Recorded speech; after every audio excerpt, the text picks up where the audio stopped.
to do things out of the box and to venture out and do something. Yes? Okay, sorry, Ms. Rich. Okay, Raymond. We are really pleased that we see more private companies like yours to start supporting social entrepreneurs, especially the young ones. And as you said, rightly said, it's not about the money that you are bringing into supporting them, but more is the expertise and also the experience. My question is, what would be your advice to on how to create a platform or multiple platforms to let the private equities or the angel equities or the venture capitals to meet with our young entrepreneurs who are interested in social entrepreneurs, and so that we could help to encourage exchange of ideas and the expertise, and to help the young people to understand how this market works, if they would like to sell their ideas, and how they should communicate with our venture capitalists. And the most important thing is on how to create ideas that would work. Of course, in the process, there may be failures. But it's very important to really, at least for me personally to see, is to we let a few young people to succeed in a big way. Then we could really help promote these young people and to let the community know that our young people have bright ideas, that they could work, and these could be role models for our young people in the future. We need a few champions. We need a few examples. I will give you our commitment to do what we can. But a lot of it is education. But there is also a very important movement that's currently going on. You guys can know what we're writing the plan. The trickle-up effect is happening right now. A lot of very large companies are finally recognizing the cold, hard fact about social impact business. The trickle-up effect is, I'll send you guys, if you like, get my email, I'll send you all the articles and research on that. It's basically entrepreneurs who develop, innovate products for some of the most impoverished market are probably the best product to trickle up. They're featureless, they're the lowest cost, and they last the longest because they're not disposable product. You can't ship disposable product to Nepal and say, oh, you need to repair it 3 weeks down the road. But there is documental facts that these products, once they make it in the impoverished market, by adding features, by enhancing marketing, they belong to the mainstream marketplace. So those are the type of education we need to teach the general market space. But like you say, we need to find fellow entrepreneurs that we can use as examples. We need to find some young people, not Timothy and I, some young entrepreneurs, maybe like Ben and so forth, to encourage them to go all the way, to help them every single possible way we can, to guide them to succeed. If it's a herd mentality, right? If there's a few that succeed, people will say, oh my God. It's the same thing as when Google, when Sergey started Google, now everybody go to Stanford for 1 year and they quit. Stanford Business School has the highest dropout rate in the world because that's a badge of honor. I go there for 1 year, I create a computer in my bathroom, and I leave. So people follow that. If there's examples to be led, I think we need to do that. Maybe by documenting, maybe by writing a lot more about them, helping them, sharing them, featuring them, teaching them how to present to venture capitalists, giving them proper financial advice, how they should structure the company, how they should structure the deals. Nice job. Yeah. I first have to declare my interest and my situation because I have got a young daughter who goes to piano lessons, and people ask me why she's still not going for the grade 8 examinations. She's still in grade 6. Why? That's the whole environment, right? She's already 13, but she's still just going to grade 6, right? Right, with that, okay, about passion, can you help help us to translate it into some attitudes, as you said, right? And some qualities. What it means by passions, if we translate it into those, that would not only for our young people, I guess for middle-aged people like me as well. Because there is a saying, like your attitude will determine your altitude, like that. Can you help us with those? All of our attitude need to change. We need to stop all these celebrity tutors to begin with.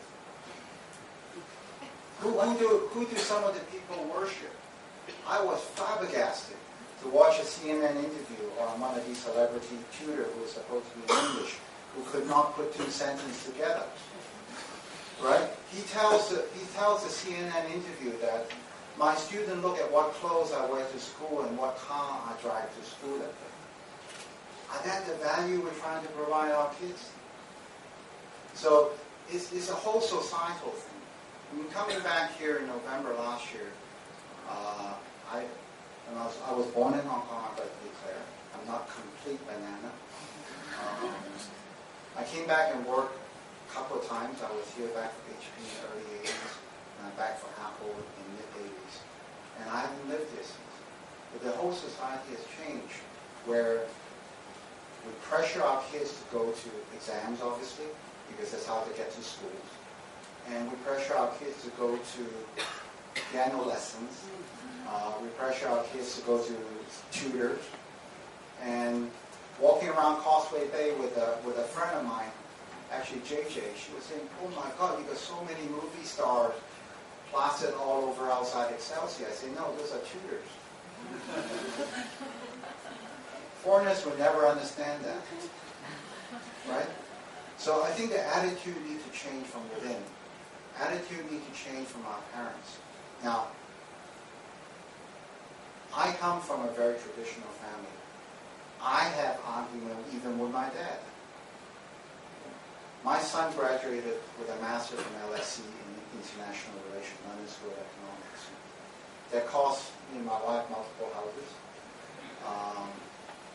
And when he decided to choose his profession, my dad almost, basically disowned me, saying, after he invested all that money, he's going to the Middle East to be a diplomat with making no money?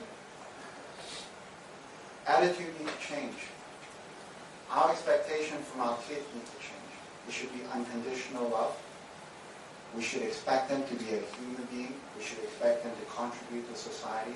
Everything else doesn't matter. I'll give you one more example. Is anybody from any music school here? Okay. I'm a director of a classical opera company in London. And we had the Hong Kong Philharmonic tour, London, Barbican, 4 years ago. And our conductor is Ian Page, who was from Royal Academy of Music, very famous conductor. He said, Cheng, you got to come over here. I said, why? He said, well, rehearsal, the concert's tonight. He said, it doesn't work. I said, well, there's Hong Kong Philharmonic, you got the opera singer there. So I went over there. It was picture perfect, note perfect. But we couldn't figure out. We sat there for 3 hours. We couldn't figure out what was wrong. Passion. They were technically perfect. That concert would be a nightmare that night. They'll be crucified. So guess what we did? We told everybody to take off their tuxedos. We played the concert in jeans and running shoes. We injected a few musicians they had never met. So there were mistakes all over the place that night. We played pieces that were non-rehearsed. They love it. They had to play with a harp for the first time. Hong Kong Philharmonic performed that night. And they came up and said, oh my God, is that what it's all about? That's passion. So again, a lot of it is environment. We have to experiment. We have to try. Starting from being a parent, starting from education institutes, whatever we can do. Bring failed entrepreneurs in to talk about, oh my God, I lost my house, I did this, and yet I got up in the morning and do it again. Bring people who are non-known brands and say, this is how I did it in the quiet, in stealth. Bring local entrepreneurs so that we don't always hero worship just the Caucasians. I hope I don't offend anybody racially. I do always, but you need to bring it home and start sharing that, because honestly, Ms. Hui, I am worried about the competitiveness of Hong Kong. Okay? Because in the 80s, when I was the head of marketing for Apple Asia Pacific, Hong Kong has a can-do attitude. When I walk into the office, the crew was going nuts.